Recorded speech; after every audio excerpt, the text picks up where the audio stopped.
அனைவருக்கும் வணக்கம். பாரம்பரிய திருவள்ளுவர் குலவம்சம் பிரசன்ன ஜோதிடர் சுப மாரிமுத்து திருப்பூர்லேருந்து இந்த பதிவு உங்களுக்காக. ஐயா வணக்கம். ஐயா வணக்கம் ஐயா. ஐயா இப்போ மக்கள் சார்பாக ஒரு கேள்வி இன்னைக்கு நான் கேட்கலான்னு இருக்கேன். கேளுங்க ஐயா. ஐயா, அதாவது இந்த ஜாதகத்துல முடக்கு இருக்கு, ஜாதகத்தையும் முடக்கிருச்சு, கண்டிப்பா கண்டிப்பா, அதனால வாழ்க்கையில் நிறைய பிரச்சனைகள் அப்படின்னு சொல்லி நிறைய பேர் கேட்கறாங்க. கண்டிப்பாங்க ஐயா. இந்த முடக்குங்கிறது என்னங்க ஐயா? அதற்கும் கர்மாவுக்கு ஏதாவது சம்பந்தம் இருக்காங்க ஐயா? அதை பத்தி சொன்னீங்கன்னா ரொம்ப உதவியா இருக்கு. நல்ல கேள்விங்க ஐயா. இந்த கர்மாவே முதல் எங்கிருந்து வருது அப்படிங்கிறது தான் இப்போ நம்ம சொல்ல போகிறோம். இதுவரைக்கும் எத்தனையோ கருத்துக்களெல்லாம் நீங்கள் இந்த உலகத்தில் கேட்டிருப்பீங்க. ஆனால் இந்த பதிவில் நீங்கள் பொறுமையோடு இந்த கருத்தை ஒரு இனிமையோடு நிதானமாக கேட்டிங்கன்னா உங்களுடைய ஊழ்வினை கர்மா எங்கிருந்து உருவாச்சு, இதனுடைய இந்த கர்மானால் நாம் என்ன கஷ்டப்படுறோம், நாம் இந்த பூமியில் பிறக்கிறதுக்கு என்ன வரம் வாங்கி வந்தோம், நம்ம பாவ புண்ணியம் எல்லாம் ஜாதக கட்டத்தில் போய் எப்படி எடுக்கிறது, நம்மளுடைய தோஷம்னு சொல்கிறோமே அந்த தோஷம் எப்படி கிரியேட் ஆகுது, நம்ம இந்த பூமியில் பிறக்கும் போது கொண்டு வந்த கர்மாவா, இல்லை கடவுளே நம்மளுக்கு ஒரு தண்டனையாக கொடுத்த கர்மாவா, இல்லை நம்ம இந்த பூமிக்கு வந்ததுக்கு அப்புறம் செய்த கர்மாவா, இது எல்லாத்தையுமே நம்ம பொறுமையாக கேட்கணும்னா கண்டிப்பாக இந்த பதிவை நீங்கள் பொறுமையோடு கேளுங்க. உங்களுக்கு இதில் ஒரு பெரிய ஒரு ரகசியம் ஒன்று அடங்கியிருக்குது. அந்த ரகசியத்தை தான் இன்னைக்கு இந்த உலகத்துக்கு அரங்கேற்றம் பண்ணுறேன். இந்த முடக்கு நம்ம ஐயா கேட்டதில் ஒரு அற்புதமான ஒரு விஷயம் என்ன அப்படின்னு கேட்டிங்கன்னா, முடக்குங்கிறது அந்த காலத்தில் பெரிய திறமையை கட்டி போட்டு வச்சுட்டா நம்மளால் அது இயங்க முடியுமா? முடியாது இல்லைங்களா ஐயா? முடியாது. அப்போது அதே மாதிரி ஜாதக கட்டத்தில் நமக்கு வேண்டிய யோகத்தை கடவுளே நம்மளுக்கு நாம் செய்த பாவத்தினால அது முடக்கி வச்சிருச்சுன்னா அந்த பாவகத்தை அந்த ஜாதகர் அனுபவிக்க முடியுமா? முடியாது, அனுபவிக்க முடியாது. அப்போ அந்த அனுபவிக்க முடியாம வெளி உலகத்துல போய் நம்ம தேடி போன பிறவியில செய்த பாவத்தை இந்த பிறவியில நீங்க தேடி கண்டுபிடிச்சு வாழ்க்கையில நீங்க எப்போ மேலுக்கு வருது? அப்போ அந்த கர்மா 12 ராசி கட்டத்துக்குள்ள 27 நட்சத்திரத்துல 9 கிரகங்களுக்குள்ள ஒரு பெரிய ஒரு ஆத்துமாத்துமான கர்மா, உங்க பூர்வ ஜென்ம கர்மா இதுக்குள்ள எங்கேயோ ஒரு இடத்துல முடங்கி இருக்குது. இந்த முடக்க மட்டும் உங்க ஜாதகத்துல நீங்க கண்டுபிடிச்சிட்டீங்கன்னா ஹைலைட்டா வாழ்றதுக்கு, இந்த உலகத்துல சுதந்திரமான வாழ்க்கை வாழ்றதுக்கு ஒரு மிகப்பெரிய பொக்கிஷம் உங்க ஜாதகத்துக்குள்ளேயே இருக்கு. அப்போ அந்த ஜாதகத்துக்குள்ள நாம போன பிறவியில நம்ம கர்மா நாம் என்ன செய்திருக்கோம் உங்களுக்குள்ள பெரிய குழப்பம் இருக்கும். என்னங்கய்யா, நீங்க என்ன கர்மா பண்ணிட்டு வந்தீங்க, நாம போன பிறவில நம்ம யாரை ஒரு வதச்சோம், யாரை நம்ம மனசை புண்படுத்தணும், நம்ம தாத்தாவுக்கு சோறு போட்டோமா, நம்ம பாட்டனுக்கு சோறு போட்டோமா, நம்ம முப்பாட்டனுக்கு சோறு போட்டோமா, நம்ம கொள்ளு பாட்டனுக்கு சோறு போட்டோமா, அப்ப நம்ம அப்பாவுக்கு நம்ம பெற்றவருக்கு நம்ம சாப்பாடு கொடுத்தோமா, இவங்களுக்கெல்லாம் நம்ம சேவை பணிவடைகள் செஞ்சோமா, நம்மளுடைய உறவுகளுக்கெல்லாம் அரவணைச்சு போனோமா, நம்மளுடைய இந்த மாதிரி நாம் ரத்த சம்பந்த உறவுகளை இருந்துதான் இந்த உலகத்துக்கு நம்ம வெளியில வந்திருப்போம். அப்போ வெளியில நீங்க நிற்கிறீங்க, அப்படியே மேலே போய் பார்த்தீங்கன்னா ஒரு 7 தலைமுறையில ஒவ்வொருத்தரும் செய்த கர்மாவெல்லாம் நம்ம பிளட் ரிலேட்டிவா இப்போ நீங்க கரண்ட்ல இருக்கிறவங்க கிட்ட தான் டெபாசிட் பண்ணியிருக்கு. அப்ப இது தெரியாம நாம ஜாதகத்துக்குள்ள போய் தசாபுத்தி நல்லா தெரிஞ்சிருக்குதே, நான் ரொம்ப கஷ்டப்படுறேன், என் ஜாதகத்தில் போய் பார்த்தேன் எல்லா கிரகங்களும் நல்ல வலிமையா இருக்குன்னு சொன்னாங்க, ஆனா இன்னும் என்னுடைய கடன் அடையல, இன்னும் என்னோட கர்மா தீர்ந்த மாதிரியே தெரியல, எனக்குள்ள ஒரு தாட்டு என்னமோ நான் ஒரு பிண்டங்கிற வாழ்க்கையிலே வாழ்ந்துட்டு இருக்கேன் அப்படின்னு நீங்க சொல்லும் போது, அப்ப இதையெல்லாம் தாண்டி ஒரு கர்மா உங்களுடைய ராசி கட்டத்துக்குள்ள எங்கேயோ ஒரு பக்கத்துல ரகசியமா புதைஞ்சிருக்கு.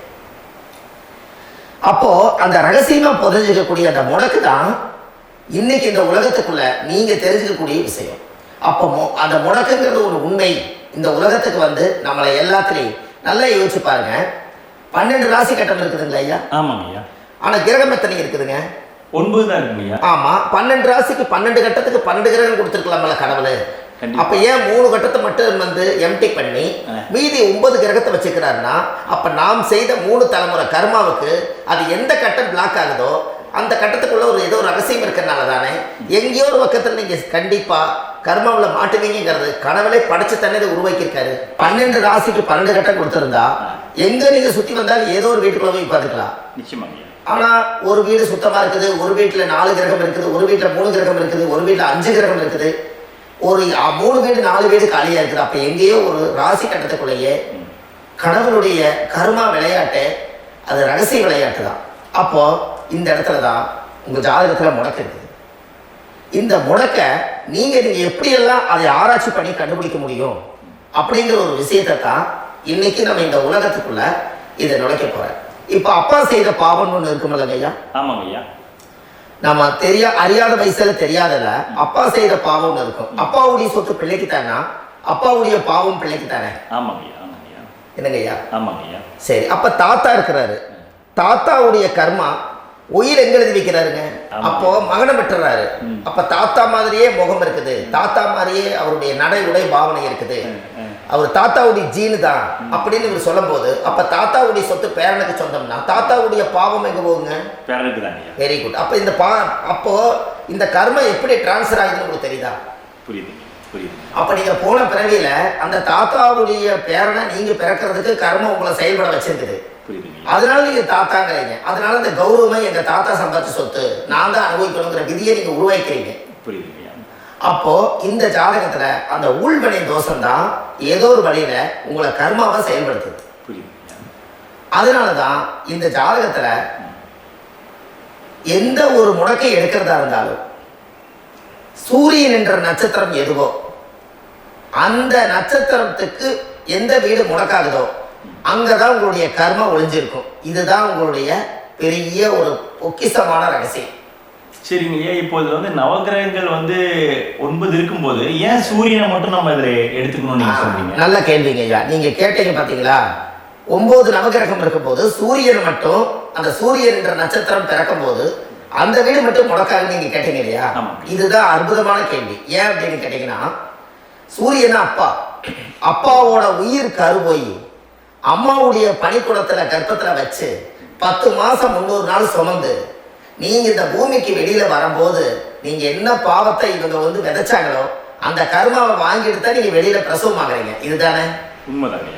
அப்ப சூரியன் என்ற நட்சத்திரம், அந்த சூரியன்கிறது உயிர் கருவல்லவா? அப்பாவுடைய உயிரணுக்கள் அம்மாவுடைய கருவிக்குள்ள போய் நாம குழந்தை வடிவத்துல இருந்து 300 நாள் பாவ உன்னித்த பதிவுல ஏட்டு எழுதி ஒரு ஜாதகத்தை கையில கொடுத்து பிறந்த உடனே உங்களுக்கு ஒரு ஏட்டை பெரட்டி நீ இப்படித்தான் விதி, இனிமேல் இப்படித்தான் நீ வாழணும்னு சொல்லி உங்க கர்மாவை நீங்க கர்மாவோட தானே வெளியில பிறக்கிறீங்க. அப்ப சூரியன் என்ற நட்சத்திரம் தானே இந்த உலகத்துக்கு ஒரு பெரிய ஒரு மகத்துவம். இப்ப பாருங்க, விடிய வரைக்கும் நம்ம முடிச்சுட்டு இருக்கிறோம். காலையில சூரிய உதயமானா அவங்கவுங்க செயல்படுறோம். மீறி எல்லா கிரகங்களுக்குமே வெளிச்சத்தை கொடுக்கக்கூடிய சக்தி சூரியனுடைய பிம்ப ஒளிக்குத்தான் உண்டு. என்னங்கய்யா? அதனாலதான் மேசம் உச்ச வீடுன்னு சொல்லி மேசத்தை உச்சம்னு சொல்லி சூரிய உச்சத்தை அங்கதான் வச்சாங்க. அப்போ அந்த காலச்சக்கரத்துக்கு 5ஆம் இடம் பூர்வ புண்ணியஸ்தானத்துல போய் சிம்மத்துல கொண்டு போய் சூரியனை ஆட்சி விடுன்னு வச்சாங்க. அப்போ சூரியன்ல இருந்துதான் அந்த மையப்புள்ளி உருவாகுது. அப்போ உங்களுடைய ஜாதகத்துல அந்த சூரியனாகப்பட்டவர் பிறக்கும் போது நீங்க உங்க ஜாதகத்தை நீங்க எடுத்துக்கங்க ஐயா. நீங்க இன்னைக்கே போய் கதவை திறந்து உங்க பெட்டியை திறந்து பீர்வாவுக்குள்ள உங்களுடைய ஜாதகம் இருக்குது, அந்த ஜாதகத்தை எடுத்து ஜோதிடர்கிட்டையே நீங்க சந்தேகம் கேட்கறதுக்கு முன்பு நீங்களே உங்களுடைய கர்ம பத்தி தெரிஞ்சுக்கிறதுக்கு இந்த பதிவுல உங்களுக்கு ஒரு ரகசியத்தை சொல்லித்தரேன். உங்க ஜாதகத்துல இப்ப இது வரைக்கும் ராசி கட்டத்தை நீங்க பார்த்திருப்பீங்க. ஆனா பாதசாரம்னு ஒண்ணு இருக்கும் இல்லைங்களா? ராசிக்கு பாதசாரம்னு ஒண்ணு இருக்கும். சூரியன் என்ன நட்சத்திரத்துல இருக்குது, சந்திரன் என்ன நட்சத்திரத்துல இருக்குது, செவ்வாய் என்ன நட்சத்திரத்துல இருக்குது, புதன் என்ன நட்சத்திர கால நிற்குது, இது எல்லாமே அந்த சாரம் இல்லாத ஜோதிடம் சோரம் போய்விடும். அதனால அந்த சாரத்தை நிற்கிறது பத்தியில கிரகம். அதுல இப்ப நீங்க உங்களுடைய ராசி கட்டத்தை ஓபன் பண்ணுங்க. இதுல ராசி கட்டத்துல சூரியன் என்ற நட்சத்திரம் ஒண்ணு இருக்கும் இல்லைங்களா? அது எதுவா வேணாலும் இருந்துட்டு போட்டோம். அந்த நட்சத்திரம் தான் நீங்க பிறக்கும் போது தாயுடைய கருவறைக்குள்ள கரு உருவான நட்சத்திரமே அதுதான். புரிஞ்சுங்களா ஐயா? பிறக்கும் போது நீங்கள் அந்த கருவுடைய நட்சத்திரம் அப்பா வந்து கருவை உருவாக்கி கர்மாவை விதைச்சது அந்த சூரியன் என்ற நட்சத்திரம் தான். அந்த வீட்டுக்கு தான் இந்த ராசி கட்டத்தில் உங்களுக்கு முடக்கு உருவாகுது. புரிஞ்சுங்களா ஐயா? அப்போ ஒரு ஜாதகத்துல சூரியன் என்ற நட்சத்திரம் எதுவோ அதுதான் உங்களுடைய கர்ம நட்சத்திரம். இப்ப நம்ம பிறக்கிறதுக்கு முன்னாடி அப்பா கிட்ட அந்த கர்ம டெபாசிட் ஆயிருக்கும். அதை டிரான்ஸ்ஃபர் எப்படி பண்றாரு? அவர் ஒரு கல்யாணம் வச்சு அவர் குடும்ப வாழ்க்கையில வாழ்ந்து நம்மளோட உயிர் கருவை கொண்டு போய் ஊராம் பொண்ண கல்யாணம் பண்ணி பொண்டாட்டின்னு எடுத்துக்கொண்டு அந்த பொண்டாட்டிங்கிற உரிமையாகி இவருடைய உயிர் கரு உருவாகி வாரிசுகள் வெளியில வருது. அதானே ஐயா? அப்போ அந்த சூரியன் என்ற நட்சத்திரம் தான் இந்த உலகத்துல ஒரு பிரம்மாண்டமான நட்சத்திரம். இந்த நட்சத்திரம் உங்க மனசுக்குள்ள ஏதாவது இருந்துச்சுன்னா உங்க வீட்டுல ஏதாவது ஒரு நல்ல விஷயங்கள் நீங்க பண்றதா இருந்தா அந்த கர்ம நட்சத்திரம் சூரியனுடைய நட்சத்திரம் இருக்கிறதுல அந்த நட்சத்திரத்துல எந்த ஒரு சேவைகளும் செய்யக்கூடாது. அதுதான் கர்மா. அதை போய் நீங்க ஆக்டிவேட் பண்ணி விட்டீங்கன்னா அது முன்னோர்களை வந்து நீங்க வந்து தொந்தரவு பண்ண மாதிரி. அந்த கர்ம நட்சத்திரம் தான் உங்க வாழ்க்கையில அது புதஞ்சிருக்கிறதா. இப்போ குழந்தை பிறந்தாலோ சீர் சீமந்தங்கள் நீங்க செய்யறதாலோ கல்யாணம் முக்கிறதுனாலோ உங்க ஜென்ம நட்சத்திரத்தை அன்னைக்கு கல்யாணம் பண்ண வேணும்னு சொல்லிக்கிறாங்க இல்லைங்க. உங்களுக்கு ஜென்ம நட்சத்திரத்துக்கு முன்னாடி உங்களை உருவாக்குன நட்சத்திரம் தான் ஜென்ம நட்சத்திரம். அப்ப சூரியன் என்ற நட்சத்திரம் அப்பாவுடைய ஜென்ம நட்சத்திரமா அந்த ஊழ்வினை கர்ம செயல்படுது. அப்ப அந்த முடக்கு யார் வழியில வந்தது? முன்னோர்கள் வழியில வந்தது. முன்னோர்கள் கட்டி வச்சது யாரைய? குலதெய்வத்தை. அப்ப அந்த குலதெய்வத்தை போய் சாமிக்கு போய் வீடு வாசலாம் வலிச்சு குலதெய்வத்தை போய் தேங்காய் பழம் பூமாலை கல்கண்டு வாங்கி அர்ச்சனை பண்ணி ஒரு அன்னதானம் ஒன்று பண்ணிட்டு சாமிக்கு பொங்கல் வச்சு நைவேத்தியம் பண்ணிட்டு உங்க ஜாதகத்தை வச்சு பூஜை பண்ணிட்டு வாங்க. அதுக்கப்புறம் தான் உங்க கர்மாவை கண்டுபிடிக்கிறதுக்கு வழியே பிறக்கும். குலதெய்வத்தை வணங்காமல் கோவிந்தா கோவிந்தா என்று பல தெய்வத்தை வணங்கினாலும் பலனொன்றும் இல்லைன்னு அந்த காலத்தில் முன்னோர்கள் சொல்லி வச்சுக்கிறாங்களே இல்லைங்களா? அதனால கண்டிப்பாக அதை கண்டுபிடிச்சு நீங்கள் அதுக்கு ஒரு நைவேத்தியம் பண்ணால் மட்டும்தான் முதல்ல உங்கள் 5ஆம் பாவம் முன்னோர்கள் அது வேலை செய்யும். குலதெய்வ ஆலயத்துக்கு போயிட்டு வாங்க. போயிட்டு வந்துட்டு இந்த கர்மவினை தோஷத்தை நிவர்த்தி பண்ணுறதுக்குனால சரியான பரிகாரத்தை நம்ம எடுப்போம். அப்போ உண்மையாலுமே ஒரு ராசி கட்டத்துக்குள்ள இந்த மாதிரி ஒரு அந்த கர்ம தோஷம் இருப்பதனால இந்த கர்மா தோஷத்துக்கு அந்த முடக்க தோஷங்கிறத நீங்கள் எடுத்து அதை கண்டுபிடிச்சு அந்த சூரியன் என்ற நட்சத்திரம் எந்த ராசி கட்டத்தில் போய் முடக்காயிருக்குதோ அந்த முடக்கு எந்த பாவகம் வந்து நம்மளுக்கு லாக் ஆகிருக்குதோ அந்த பாவகத்துக்கு உண்டான பரிகாரங்கள் அதுக்குரிய ஸ்தலங்கள் அந்த கோவில்களில் போய் சுவாமிக்கு தேங்காய் பழம் பூமாலை கல்கண்டு வாங்கி அர்ச்சனை பண்ணி நீங்கள் அந்த கோவிலுக்குள்ள போய் உட்கார்ந்து சாமி கும்பிட்டு வந்தீங்கன்னா உங்களுடைய ஜாதகத்தில் இருக்கக்கூடிய அந்த முடக்கு தோசை நீங்கி வாழ்க்கையில் நீங்கள் எதை சாதிக்க வந்தீங்களோ அந்த சாதனையை நீங்கள் சாதிச்சுட்டு இருப்பீங்க. புரிஞ்சுங்களா ஐயா? இல்லை, தெளிவாக புரியுதுங்க. ஏன் அப்படின்னா அந்த முடக்கு நட்சத்திரத்துக்குள்ள தான் ஒரு தோஷம் இருக்குது. இப்போ அந்த காலத்தில் பாருங்க ஐயா, முன்னோர்கள் எல்லாம் நிறைய பேர் கோவில் கட்டி வச்சுட்டு போயிருக்காங்களா இல்லைங்களா? ஆமாங்க. இந்த கோவில் எதுக்காக கட்டி வச்சுக்கிறாங்கன்னா அவங்க கட்டினவங்களுக்கும் அந்த முடக்கு தோஷம் இருந்திருக்குது. ராஜாக்கள் இருந்திருக்குது, மன்னர்கள் காலத்தில் இருந்திருக்குது, ஜமீன்தார் காலத்தில் இருந்திருக்குது. இப்போ அவங்களுடைய அமைப்புகள் எல்லாமே முன்னோர்கள் என்னமோ அறியாமல் தெரியாத தன்னடக்கம் இல்லாத ஒரு கர்மாவை செஞ்சுட்டாலும் அதுக்குரிய பரிகார ஸ்தலங்களை கொண்டு போய் அந்த காலத்திலே ஜாதகம் பார்த்து நம்ம வந்து முன்னோர்களுடைய பாவத்தை நாம் செய்த பாவத்தையும் தீர்த்துட்டு நமக்கு கீழே அடுத்த சந்ததிகள் அடுத்த தலைமுறைகள் வந்தாலும் இந்த கோவில்களுக்கு வந்து விளக்கு போட்டு சாமி கும்பிட்டு இந்த மண்ணை மிதிச்சுட்டு போனால் அன்னையோட அந்த கர்மா தீருங்கிறது அந்த காலத்திலேயே முடக்கு தோச பரிகாரத்தை கோவில் வழியில் அந்த காலத்தில் திசை திருப்பி வச்சுருக்காங்க. அப்போ நீங்கள் கோவிலுக்கு போகாமல் கண்டிப்பாக இந்த பரிகாரத்தை நீங்கள் உடைக்க முடியாது. ஏன் உடைக்க முடியாதுன்னா இப்போ நீங்கள் எத்தனை வருஷம் வாழ்கிறீங்க ஐயா? இன்னும் ஒரு 50 வருஷம் 120 வருஷமே வச்சுக்கோங்க. சூரிய திசை 6 வருஷம், சந்திர திசை 10 வருஷம், செவ்வாய் திசை 7 வருஷம், ராகு திசை 18 வருஷம், குரு திசை 16 வருஷம், சனி திசை 19 வருஷம், புதன் திசை 17 வருஷம், கேது திசை 7 வருஷம், சுக்கிர திசை 20 வருஷம். இப்போ நான் சொன்ன டோட்டலெல்லாம் கூட்டிங்கன்னா 120 வருஷம் வரும். இது ஒரு மனிதர் பிறந்து பூர்ண ஆயுளோடு வாழ்ந்தால் இந்த 120 வருஷம் வாழ்ந்தால் அவர் இந்த பூலோக பதவி விட்டு சிவலோக பதவி போயிடுவார். அதுக்கு பேர் தான் பூர்ண ஆயுள் என்று பொருள். அப்ப இந்த பூர்ண ஆயுள வாழ்ந்தவருக்கு 120 வருஷம். கோயில் எத்தனை வருஷம் வாழ்ந்துங்க ஐயா? கோயில் ஒரு கோயில் பழங்காலத்து கோயில் எல்லாம் எத்தனை வருஷம் வாழுதுங்க? 12 வருஷத்துக்கு கும்பாபிஷேகம் பண்ணுவாங்க. அது ஓகே, அது பரவாயில்ல. 12 வருஷத்துக்கு ஒருக்கா பழச புதுப்பிச்சு கும்பாபிஷேகம் பண்ணி மறுபடியும் அதுக்கு பவர் ஊட்டி சக்தி ஊட்டி அதுக்கு உருவேற்றுறாங்க. நான் சொல்றது கோயில் 5000 வருஷம் 4000 வருஷம் பெரிய பெரிய சித்தர்கள், மகான்கள், ரிஷிமார்கள், யோகிகள், சித்தர்கள் இவங்களெல்லாம் போய் கோவில்லையே சிவனையும் பெருமாளையும் வழிபாடு பட்டுட்டு கோவில்லையே ஒரு ஓரத்துல ஜீவசமாதி ஆயிட்டாங்கன்னு பழைய கால கோயில சித்தர்கள் குடியிருக்காங்களா இல்லைங்களா? இருக்காங்கல்லங்க ஐயா. அப்போ நாம 120 வருஷம் வாழ்றோம், கோவில் 5000 வருஷம் வாழுது. எங்க சக்தி அதிகமா இருக்குன்னு சொல்லுங்க? கோயில் தான், அதோட மாற்றம் இல்லைங்களே. அப்ப கோவில தான் அந்த சக்தி இருக்குது நீங்க சொல்றீங்க. அப்போ உங்களுடைய கர்மாவை உடைக்கிறதுக்கு 120 வருஷம் பெருசா 5000 வருஷம் பெருசான்னு சொல்லுங்க? 5000 தான். அப்ப 5000 வருஷம் உள்ள அலைகள் வந்து எத்தனை அந்த சிவனுக்கு ஒரு சிவன் கோயிலே உங்களுக்கு முடக்கு தோஷத்துக்கு ஒரு கோயில் வருதுன்னு வச்சுக்கோங்க. அந்த கோவில்ல எத்தனை முடக்குகளுக்கு உண்டான கோவில்கள், எத்தனை பழங்களை ஊற்றி சாமிக்கு அபிஷேகம் பண்ணியிருப்பாங்க, எத்தனை பால் கூட ஊற்றிருப்பாங்க, பன்னீர், தேன், இளநீ, மஞ்சள் நீர், திருமஞ்சனம், அபிஷேகம், பொங்கல், நைவேத்தியம் இத்தனையும் செஞ்சு அந்த சிவனை வந்து சிவனாக பார்த்து அந்த கருவறைக்குள்ள ஒரு கிராணங்கள் வரும்போதும் கூட பாதுகாப்பு பண்ணி வச்சு நல்ல சக்தியோட அந்த கருவறையை புத்தியோட அவங்க வேலை செஞ்சு அந்த காலத்தில் வச்சிருக்காங்களா இல்லைங்களா? வச்சிருக்காங்க. அப்போ நம்ம வீட்டை அவ்வளோ சுத்தமாக வச்சிருக்க முடியுமா? என்னதான் வாஸ்து இருந்தாலும் முடியாது இல்லைங்களா? அப்போ அவ்வளவு ஒரு பவர்ஃபுல்லான கோவில் அந்த முடக்க தோஷத்துக்குள்ள ரகசியமா அந்த கோயில் அடங்கி இருக்குது. உங்க ஜாதகத்துக்குள்ள உண்மையாலுமே ஊழ்வினை கோயில், கர்மவினை கோயில் அதுக்குள்ள இருக்குது.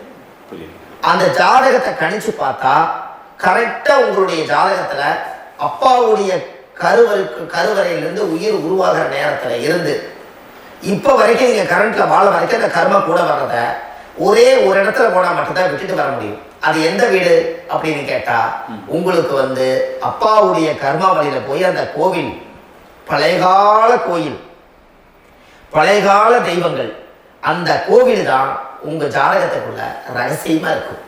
அது ஏன் இந்த பதிவுல உங்களால சொல்ல முடியாது அப்படின்னா, இந்த பதிவுல ஏன் சொல்ல முடியாதுன்னா உங்க ஜாதகம் தெரியாம என்ன கோயிலை நீங்க சொல்லுவீங்க? புரியுதுங்க. இப்ப பொதுவா ஒரு நட்சத்திரத்துக்கு ஏதோ ஒரு கோவில அவங்க சொல்லி நீங்க போயிட்டு வரீங்கன்னு வச்சுக்கோங்க. ஆனால் அது வேலை செய்யலைன்னா நம்மளுக்கு என்னங்க இவ்வளவு கஷ்டப்பட்டு போய் அந்த பலனடையிலேயே கேள்வி கேட்டக்கூடாது. உங்க ஜாதகத்தை நீங்க கொண்டாங்க, உங்க டேட் ஆஃப் பர்த் டயத்தை போட்டு ஜாதகத்தை கணிச்சு நீங்க சூரியன் என்ற நட்சத்திரத்துக்கு உங்களுடைய கர்மவினை கோவில் யாரு, உங்களுடைய முடக்கு யாரு, ஊழ்வினை தோஷத்துக்கு உண்டானவர் யாரு, தாய் வழி கர்மா யாரு, தந்தை வழி கர்மா எது, நீங்க பிறக்கும் போது வந்த கர்மா என்ன, இது எல்லாம் கணிக்காம பொதுவா ஒரு கோயில்ல போய் நீங்க வாட்டுக்கு சாமி கும்பிட்டு வந்தால் பலன் எப்படி கிடைக்கும்? கண்டிப்பா கிடைக்கும் ஐயா. என்னங்க ஐயா, அது தெரிஞ்சு பண்ணாதான் சரியா? ஒரு டாக்டர் கிட்ட போறீங்க, எனக்கு என்னை அப்படியே ஸ்கேன் பண்ணி ஒரே ஒரு மாத்திரை கொடுங்கன்னு கேட்டா டாக்டர் கொடுப்பாருங்களா? இல்லைங்க ஐயா. அவர் என்ன பிரச்சனை இருக்குதோ அதை முதல்ல கண்டுபிடிச்சு ஸ்கேன் பண்ணி பார்த்து ரிப்போர்ட் எடுத்து அது மூலியமா தான் கொஞ்சம் எடுத்து ஐயா உங்களுக்கு இந்த பிரச்சனை, இதுக்கு தீர்வுக்கு இதுக்குண்டான மெடிசன், இது இப்படித்தான் சாப்பிடணும்னு முறையா சொல்லி அந்த உயிர் வாழ வைக்கிறாரு டாக்டர். அவர் ஒரு தெய்வ வடிவத்துல. கரெக்டுங்களா ஐயா? அப்போ உங்களோட கர்மா எங்க செயல்படுது அப்படின்னா இந்த முடக்க நீங்க இந்த பதிவுல தெரிஞ்சுக்கங்க. அதுக்குரிய நட்சத்திரம் என்னன்னு தெரிஞ்சு வச்சுக்கோங்க. உங்க ஜாதகத்துல சூரியன் என்ற நட்சத்திரத்தை எடுத்துக்கங்க.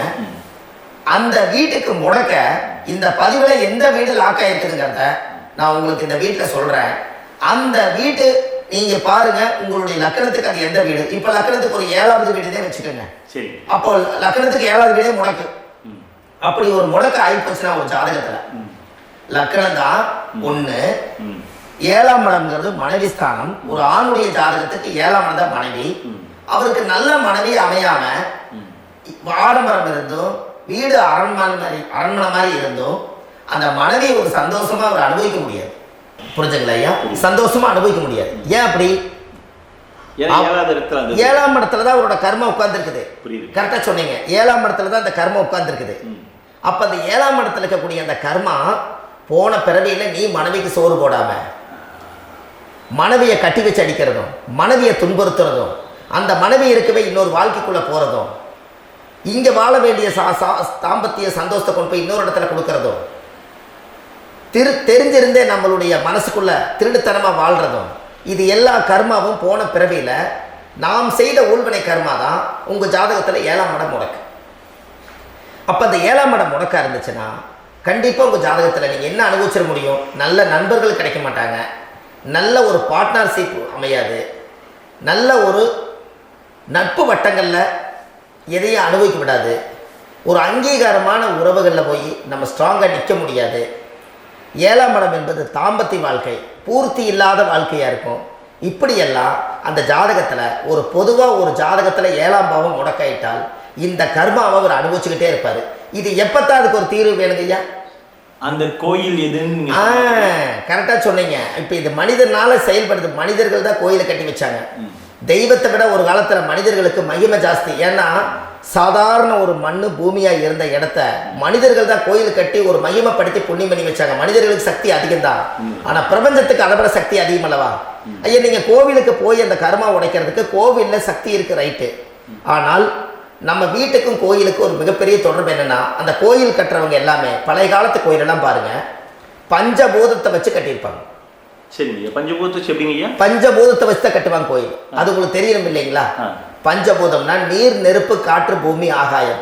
இந்த பஞ்சபூதத்தினுடைய சக்திகள் எல்லாம் ஒரே நேர்கோட்டுக்கு என்னைக்கு வருதோ அன்னைக்கு தான் அந்த கோவிலுடைய பாலக்கால் போட்டு 1000-2000 வருஷம் நிலச்சி நிற்கிறது. காரணம், இந்த பிரபஞ்சத்தில் பஞ்சபூதம் எப்படி நிலச்சி நிற்குதோ அதுபோல் 5000 வருஷம் நிற்கிறதுக்கு அந்த பஞ்சபூத சக்தி வச்சு தான் சாமி சிலையை பிரதிஷ்டை பண்ணி வச்சுருப்பாங்க. அதனால தான் இந்த கோயில்கள் எல்லாம் 5000 வருஷமாயும் எத்தனையோ கிராணங்களை எல்லாம் தப்பிச்சிருக்கிறதுக்கு காரணம்.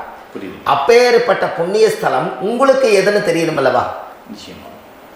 என்னங்க ஐயா? அப்பேற்பட்ட புண்ணிய ஸ்தலம் உங்களுக்கு எதுன்னு தெரிஞ்சா தானே நீங்க போய் செய்ய முடியும். இல்லாட்டி கண்டிப்பா தெரியாது. அப்போ இந்த முடக்கு தோஷத்தை கடவுள் கிட்டத்தை கொண்டு போய் ஒப்படைக்கணும். நாம் பிறக்கும் போது கொண்டு வந்த கர்மாவை நாம் இருக்கும் காலத்தில் கொண்டு போய் இந்த கர்மாவை சுத்தப்படுத்தி, நீங்க பாவ ஆத்மாவை இந்த பூமியில பிறந்து பூலோகத்தில் எல்லா புண்ணியத்தையும் செஞ்சுட்டு இந்த பூலோகத்தை விட்டு நீங்கள் போகும்போது புனித ஆத்மாவாக போகணும்னா உங்கள் கர்மாவை கொண்டுட்டு போகாதீங்க, கர்மாவை நிவர்த்தி செய்யுங்க. என்னங்க ஐயா? புரியுதுங்க ஐயா. அப்போ கர்மாவை சுத்தப்படுத்துங்க. கர்மாவை சுத்தப்படுத்திட்டு உங்களுக்கு பிறக்கிற குழந்தைகளுக்கு அந்த கர்மாவை டிரான்ஸ்ஃபர் பண்ணாம உங்களோட நில் பண்ணுங்க. ஒரு உதாரணம் சொல்லிட்டுங்களா ஐயா? சொல்லுங்க. ஒரு காந்தம் ஒன்று இருக்குது இல்லைங்களா? ஒரு காந்தம்ங்கிறது ஒரு தாத்தாவா வச்சுக்கோங்க. ஒரு இரும்பு கொண்டு போய் வச்சா ஒட்டு மாட்டாதா? அப்ப ஒட்டுனோடனே காந்தம்ங்கிறது தாத்தா, அவருக்கு பிறந்த வாரிசுக்கு அந்த கர்மம் டிரான்ஸ்ஃபர் ஆயிருமா? சரி, இன்னொரு இரும்பு கொண்டு போய் வைங்க, ஒட்டு மாட்டாதா? கண்டிப்பா ஒட்டுங்க. அப்ப அது பேரனுக்கு வைங்க, பேரனுக்கு வந்துருச்சு அந்த கர்மா. வந்துருச்சுங்கய்யா. இன்னொரு இரும்பு கொண்டு போய் வைங்க, அந்த காந்தத்துக்கு நேர் இன்னொன்று வைங்க, ஒட்டு மாட்டாதா? கண்டிப்பா ஒட்டுங்கய்யா. அப்ப அதை கொண்டு போய் நம்ம கொள்ளு பேரனுக்கு வைங்க. இப்படியே டிரான்ஸ்ஃபர் ஆகி தலைமுறை தலைமுறையே இந்த கர்மா தொடர்ந்துகிட்டே இருக்குது. இந்த இடத்துல கொண்டு போய் காந்தத்துக்கு இரும்பு ஒட்டிகிட்டே இருக்குதுல்ல, இந்த இடத்துல ஒரு மரக்கட்டை செஞ்சு கொண்டு போய் கரெக்டாக வச்சுக்கினே போட்டுமா? அந்த மரக்கட்டையை கொண்டு போய் வைக்கிறவர் யார்? மரக்கட்டையை வச்சுட்டு அடுத்த வாரிசு புனிதமா பிறந்துட்டு அந்த மேல இருக்கிற கர்மால இந்த அடுத்த இது வராதுல்ல. இதுதான் கர்மா. தொடர்ந்து வரக்கூடிய கர்மாவை அதை நில் பண்ணணுங்கிறதுக்கு பேர் தான் இந்த உதாரணத்தை சொன்னது.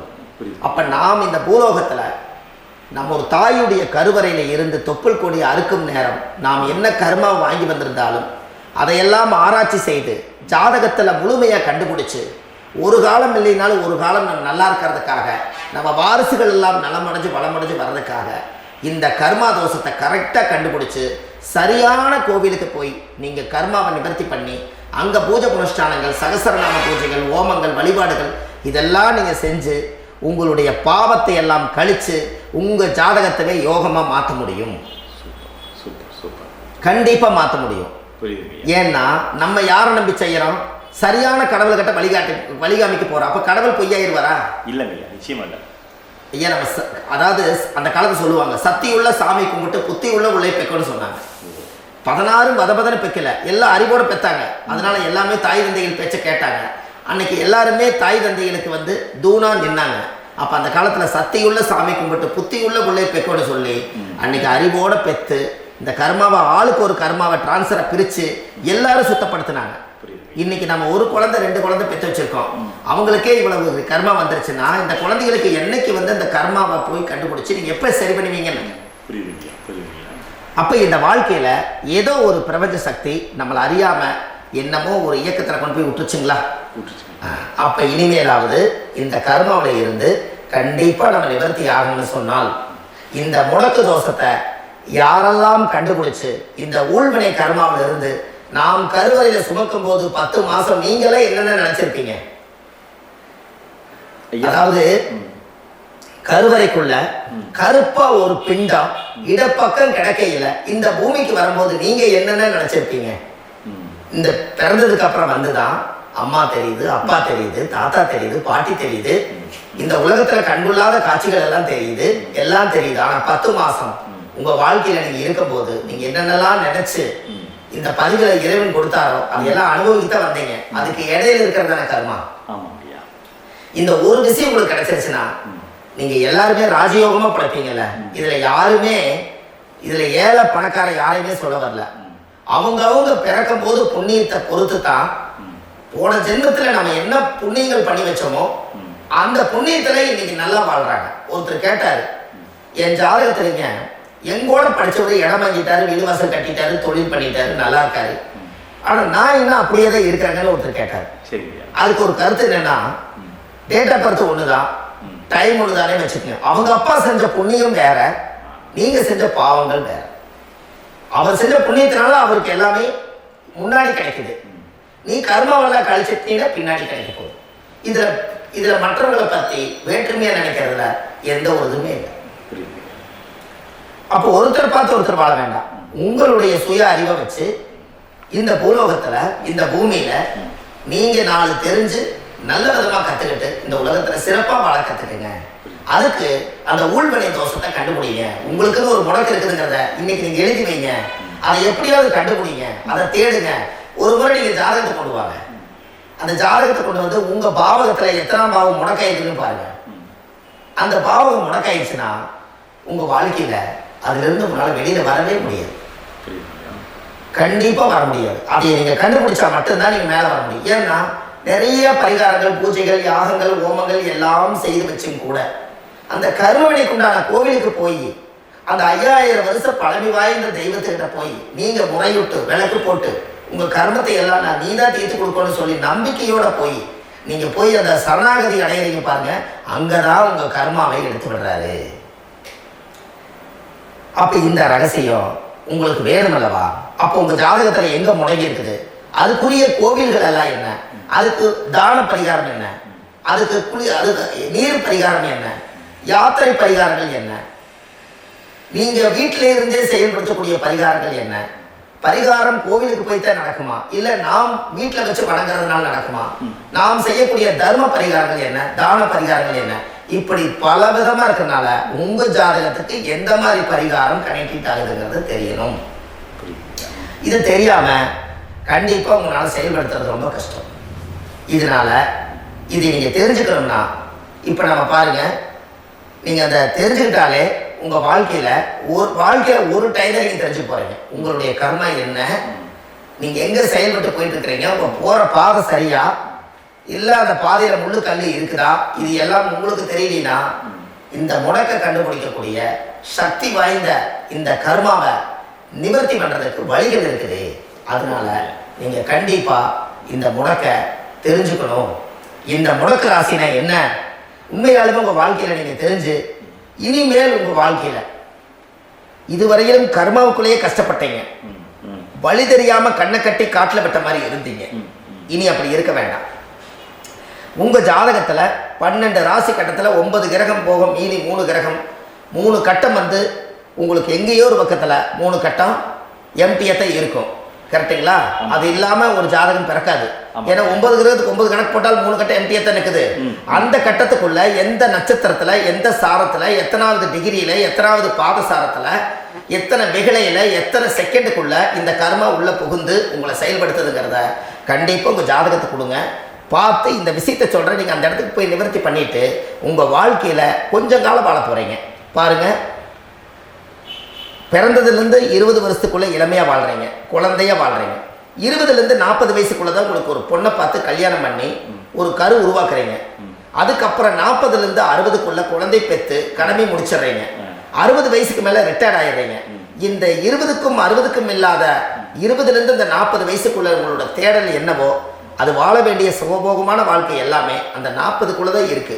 இந்த 40க்குள்ள இருக்கக்கூடிய வாழ்க்கைய இந்த கர்மா தெரியாம காலத்தை வீணாக்க வேண்டாம். வாழ வேண்டிய வயசு நீங்க வாழணும். அதுக்குரிய கர்மாவை நீங்கள் சுத்தப்படுத்துங்க. எப்படியெல்லாம் நீங்கள் சந்தோஷமாக வாழ்கிறீங்கன்னு எனக்கு ஒரு தகவல் கொடுங்க. வேறு லெவலில் நீங்கள் இருப்பீங்க. கண்டிப்பாக இந்த பதிவில் உங்களுக்கு நான் இந்த விஷயத்தை கொடுக்க போகிறேன். இந்த முடக்கு நட்சத்திரங்கள் என்ன அப்படிங்கிறத இந்த பதிவில் நீங்கள் ஒரு நோட்டு ஒன்று எடுத்துக்கோங்க, குறித்து வச்சுக்கோங்க. இதில் இருந்து அவங்கவுங்களுக்கு முடக்கு நட்சத்திரம் என்னங்கிறத இந்த பதிவில் நான் உங்களுக்கு கொடுக்குறேன். இந்த வீடு தான் அது முடக்குங்கிறத சொல்கிறேன். இதையெல்லாம் நீங்கள் தெரிஞ்சு உங்கள் ஜாதகத்திலே நீங்கள் முடக்கு எடுத்து கண்டிப்பாக உங்கள் வாழ்க்கையில் நீங்கள் நல்லா இருப்பீங்க. அதுக்கு ஒரு நோட் எடுத்து வச்சுக்கோங்க. இது வரைக்கும் கர்மாவை பற்றி நம்ம பேசணும். உங்கள் ஜாதகத்தில் சூரியன் என்ற நட்சத்திரத்துக்கு தான் முடக்குன்னு சொன்னீங்களே, எந்த வீடுங்கிற ரகசியத்தை இன்னைக்கு நம்ம எல்லாரும் தெரிஞ்சுக்கலாமா? இத்தனை காலமாக நீங்கள் தெரிஞ்சுக்காத ஒரு ரகசியத்தை இன்னைக்கு உங்கள் ஜாதக கட்டத்தில் நீங்களே முடக்க கண்டுபிடிச்சி அதுக்கு உண்டான பலனை தேட போகிறீங்க. அந்த தேடல் தான் உங்களை கொண்டு போய் உட்கார வைக்க போகுது. ஒரு உதாரணம், உங்கள் ஜாதகத்தில் பாதசாரம் இருக்குது அல்லவா? அந்த பாதசாரத்தில் சூரியன் என்ற நட்சத்திரம், சூரியன் நின்ற நட்சத்திரம் பாதசாரத்தில் கரெக்டாக எடுங்க. சூரியன் என்ற நட்சத்திரம் பரணி நட்சத்திரமாக இருந்தால் சிம்மம் தான் முடக்கு. அப்போ பரணி நட்சத்திரக்காரர்களுக்கு அந்த சிம்மத்தில் வந்து முடக்காயிட்டா, அப்போ உங்கள் லக்னத்துக்கு அது எத்தனாம் பாவமோ அந்த பாவகம் முடங்கிடும். அந்த பாவகத்தை நீங்கள் அனுபவிக்க முடியாது. அதிலிருந்து தான் உங்கள் கர்மாவே அங்கே ஒழிஞ்சிருக்கும். அது உங்கள் லக்னத்துக்கு அந்த சிம்மம் எத்தனாவது வீடுன்னு உங்களுக்கு தெரியும். ஒன்று ஜோதிடர்களுடைய அணுகி போனால் அந்த கர்மா என்னங்கிறத கண்டுபிடிச்சு சொல்லுவாங்க. அப்போது உங்கள் வாழ்க்கையில் பரணி நட்சத்திரத்தில் சூரியன் என்ற நட்சத்திரம் அது பரணியாக இருந்தால் அந்த சிம்ம ராசியில தான் முடக்கு இருக்கும். அப்போ அந்த சிம்மம் முடக்க போய் ஆலய வழிபாடுகளில் போய் மட்டும்தான் அந்த கர்மாவை சரிப்படுத்த முடியும். தான பரிகாரம், தர்ம பரிகாரம், உங்களுடைய வாழ்க்கையில் எளிமையான உங்கள் வீட்டில் தர்ம வழி பரிகாரத்தை செஞ்சு உங்கள் கர்மாவை சுத்தப்படுத்த முடியும். ஆனால் அந்த ஜாதகத்தில் அது என்ன கர்மான்னு கண்டுபிடிக்காம ஒரிஜினல் பரிகாரம் நீங்கள் செய்ய வேண்டியது என்னங்கிறது ஜாதகம் பார்க்காம உங்களுக்கும் தெரியாது. அப்போ அதை கண்டுபிடிச்சி தானே நீங்கள் கோயிலுக்கு போயிட்டு வரணும். அதை கண்டுபிடிச்சி தானே அந்த பூர்வ ஜென்ம கர்மாவை தொலைக்கணும். அது என்ன வந்து பூஜை யாகம் பண்ணுறீங்க, என்ன ஹோமங்கள் பண்ணுறீங்க, எந்த கோவிலில் போய் வழிபாடு பண்ணுறீங்க, எத்தனை சகஸ்ரநாம பூஜை பண்ணுறீங்க, எந்த ஆலயத்துக்கு என்ன செய்யணுங்கிறத அந்த ராசிக்காரர்கள் அந்தந்த கர்மாவை கண்டுபிடிச்சி இதை நீங்கள் சரிப்படுத்திட்டு வாங்க. உங்கள் வாழ்க்கையில் ஒரு மிகப்பெரிய ஒரு மாற்றம் நடக்கும். அடுத்த பதிவில் இதெல்லாம் நான் உங்களுக்கு இவ்வளவு நேரம் சொல்லியிருக்கேன். இந்த இவ்வளவு நேரம் நீங்கள் சொன்னதில் உங்களோட கர்மானா என்னன்னு இப்போ நீங்கள் தெரிஞ்சுக்கிட்டீங்க. உங்கள் ஊழ்வினை தோஷம்னா என்னன்னு கண்டுபிடிச்சிட்டீங்க. அப்போது இந்த ஒரு ரகசியம் மட்டுமே உங்களுக்கு எங்கே போனால் தீர்வு கிடைக்குங்கிறது மட்டும் அது ஜாதகம் பார்த்து தான் நீங்கள் அதை கண்டுபிடிச்சி அந்த கர்மாவை உடைக்க முடியும். இன்றைக்கு பரணி நட்சத்திரத்தை பற்றி நீங்கள் பார்த்தீங்க. அடுத்த வீடியோவில் உங்களுக்கு கிருத்திகை நட்சத்திரத்தை பற்றி அடுத்த பதிவில் உங்களுக்கு நான் தரேன். நம்ம ஆன்லைன்லேயே ஜாதகம் பார்க்குறோம். உங்கள் date of birth, time, place கொடுத்தீங்கன்னா போதும். உங்களுக்கு ஜாதகத்தை கணிச்சு ஃபோன்லேயே உங்களுக்கு கர்மராசி கண்டுபிடிச்சி உங்களுக்கு உண்டான கர்ம பரிகாரத்தை சொல்லி உங்கள் வாழ்க்கையில் ஒரு வெளிச்சத்துக்கு கொண்டு வர்றதுக்கு என்றைக்கும் உங்களுக்கு உறுதுணையாக இருப்பேன். நீங்கள் கண்டிப்பாக இந்த பதிவுகள் எல்லாம் இது உங்களுக்காகத்தான். இது அதிகாலை நேரத்தில் பிரம்ம முகூர்த்தத்தில் இந்த பதிவை உங்களுக்கு முழுமையாக சமர்ப்பணம் பண்ணுறேன். இதை கற்று இதை வழி நடத்தி இதைய எப்படியெல்லாம் இந்த முடக்க கண்டுபிடிச்சி இப்படியெல்லாம் பேச வச்சு அழகு பார்க்க நம்ம முன்னோர்களுடைய ஆசீர்வாதமும் இந்த முடக்க கண்டுபிடிச்ச குருமார்களும் அவங்களுடைய குடும்ப பாரம்பரிய வம்சாவளிகளும் எல்லாருமே நல்லா இருக்கணும். அதுக்காக இந்த நேரத்தில் நான் வந்து அடியன் சுப மாரிமுத்தாக இருந்து திருப்பூர்லேருந்து இந்த பதிவை உங்களுக்கு நான் கொடுக்குறேன். கண்டிப்பாக இந்த முடக்கு கோயிலுக்கு, இந்த முடக்கு தோஷத்துக்கு உண்மையான பரிகாரங்கள், எளிமையான பரிகாரங்கள் நீங்களே வாழ்க்கையில் செஞ்சு ஆதிகால பரிகாரங்கள் உங்கள் மனசுக்குள்ளே இருக்குது. அதை செயல்படுத்தினா மட்டும் போதும். வாழ்க்கை எங்கேயோ போயிடும். கண்டிப்பாக ஒரு முறை உங்கள் ஜாதகத்தை அனுப்பி வைங்க. உங்களுக்கு நான் பார்த்து பலன் சொல்கிறேன். இன்றைக்கி நான் கொடுத்த பதிவுகள் எல்லாம் உங்களுக்கு ரொம்ப பயனுள்ளதாக இருந்திருக்கும். உங்களுக்கு இது வரைக்கும் எத்தனையோ கர்மமணிகளை பற்றி தெரியாமல் இருந்திருக்கீங்க. இந்த பதிவில் நிறைய கேட்டு தெரிஞ்சுக்கிட்டீங்க. இதெல்லாம் வாழ்க்கையில் ரொம்ப முக்கியமான பரிகாரங்கள், எளிமையான பரிகாரங்கள். நேராக நீங்கள் கடவுளை தான் கெட்டியாக பிடிக்க போகிறீங்க. அந்த பரிகாரங்கள் எல்லாம் செஞ்சு அதிகாரமாக வாழ்ந்து இந்த பூலோகத்தில் நல்ல சிறப்பாக வாழ்றதுக்கு இந்த பரிகாரம் உங்களுக்கு ரொம்ப யூஸ்ஃபுல்லாக இருக்கும். கண்டிப்பாக இந்த பதிவை செய்யுங்க. நம்ம பாரம்பரிய திருவள்ளுவர் குல வம்சம் பிரசன்ன ஜோதிடர் சுப மாரிமுத்து திருப்பூரில் இருக்கேன். 30 ஆண்டு காலமாக நம்ம ஜோதிடம் பார்த்து கொண்டிருக்கிறோம். இவ்வளவு காலமாக எத்தனையோ ஆயிரக்கணக்கான மக்களுக்கு நம்ம ஜோதிடம் பார்த்து வழிகாட்டி நிறைய மக்களுக்கு நிறைய சேவைகள் செஞ்சுருக்கேன். நிறைய கோயில் கட்டி வச்சுருக்கேன், கும்பாபிஷேகங்கள் பண்ணி வச்சுருக்கேன், அன்னதானங்கள் நிறையா பண்ணி வச்சுருக்கேன், புண்ணிய யாத்திரைகள் நிறைய போய் வந்திருக்கேன். மக்களுக்காகவே நான் உங்களுக்கு உழைக்க தயாராக இருக்கேன். இந்த ஜோதிடம் என்னுடைய ஒரு பாரம்பரியமாக என்னுடைய அப்பா தாத்தா முன்னோர்கள் இதெல்லாம் எங்களுடைய குலத்தொழில் இது. அதனால் நாங்கள் பாரம்பரியமாக திருவள்ளுவர் குல வம்சம். வள்ளுவர் வாக்குன்னு யூடியூப் சேனலில் போனீங்கன்னா 1000 பரிகாரங்கள் கொடுத்துருக்கேன். அதுவும் உங்களுக்கு ரொம்ப யூஸ்ஃபுல்லாக இருக்கும். வள்ளுவர் வாக்கு அப்படின்னு போடுங்க. அப்படி இல்லைன்னா சுப மாரிமுத்துன்னு போடுங்க. இதில் பரிகாரங்கள் நிறையா கொடுத்துருப்பேன். கண்டிப்பாக இதெல்லாம் நீங்கள் சந்தித்து நீங்கள் ஒரு சப்ஸ்கிரைப் பண்ணி வச்சுக்கோங்க. நான் போடக்கூடிய பதிவுகள் எல்லாமே உங்களுக்கு நோட்டிஃபிகேஷனாக வந்துடும். அதனால் நீங்கள் ஒரு சப்ஸ்கிரைப் பண்ணி வச்சுக்கோங்க. தினமும் ஒரு தகவல் உங்களுக்கு கொடுத்துக்கிட்டே இருக்கேன். இதெல்லாமே உங்களுக்கு ஒரு பெரிய சந்தோஷமான நிகழ்ச்சிகள். என்றைக்கும் உங்களோட நான் வாழ்கிறேன். உங்களுடைய குடும்பத்தில் நான் ஒருத்தராக இருந்து குடும்ப ஜோதிடராக நான் இருப்பேன். கண்டிப்பாக ஆயுள் உள்ள வரைக்கும் உங்களுக்காக இந்த ஜோதிடத்துக்கு உழைச்சி உங்கள் குடும்பத்தில் ஒருத்தராக நான் ஒரு ரத்த உறவில் நான் இந்த பூர்வ ஜென்மத்தில் உங்களுக்கு நான் கடமைப்பட்டிருக்கேன். கண்டிப்பாக அடுத்த பதிவில் உங்களை நான் சந்திக்கிறேன். வாழ்வது ஒரு முறை, வாழ்த்தட்டும் தலைமுறை. நன்றி, வணக்கம்.